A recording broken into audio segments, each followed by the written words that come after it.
es 10 miligramos por cada kilo de peso, cada 24 horas, por 10 días.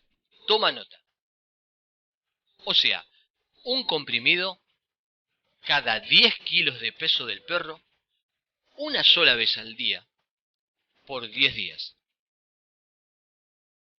Recuerda, para la tos perruna, el antibiótico más efectivo es la doxiciclina. Si no consigues Doxipet de laboratorio para aquenios, puedes conseguir doxiciclina en comprimidos de otros laboratorios. No importa que no consigas Doxipet de paraquenios, que es la que yo uso.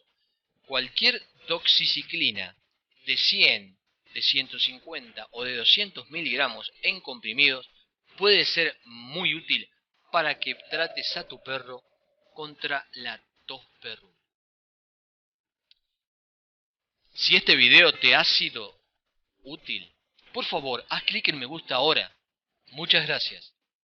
Si tienes dudas sobre el tema que acabamos de tratar, deja tu consulta aquí debajo del video y en breve estaré aquí para responder todas y cada una de las preguntas. Puedes compartir este video con tus amigos y contactos en las redes sociales. Y hasta el próximo video.